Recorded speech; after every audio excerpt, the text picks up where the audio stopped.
সে তার মনের ভাব প্রকাশ করা তার রাজনৈতিক অধিকার, কিন্তু তার বিরুদ্ধে যদি বাংলাদেশে কোনো ব্যবস্থা নিয়ে থাকে, বাংলাদেশ সরকারের উচিত দ্বিপক্ষীয় ডিপ্লোমেসি করে তাকে দেশে ফেরত নিয়ে আসা।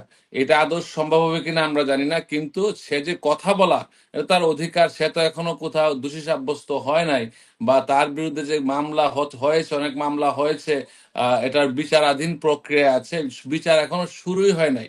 কারণ আমেরিকার সিস্টেমে বিচার শুরু হয় ধরা পড়ার পরে, অ্যারেস্ট হওয়ার পরে। আর বাংলাদেশ সিস্টেমে বা থার্ড ওয়ার্ল্ড কান্ট্রিতে ইন অ্যাবসেন্সিয়া বিচার হয়। এটা কতটুকু যুক্তিযুক্ত আমরা জানি না, কিন্তু কম্পারেটিভ লিগ্যাল সিস্টেম, আমি আমি আমেরিকান ইন্টারন্যাশনাল বার অ্যাসোসিয়েশনের ডাইরেক্টর, ওইগুলা নিয়ে আমরা সবসময় কথা বলার চেষ্টা করি। কম্পারেটিভ লিগ্যাল সিস্টেম, তারপর কনফ্লিক্ট অফ ল, ওইগুলা খুবই খুবই সেন্সিটিভ বিষয় এখন।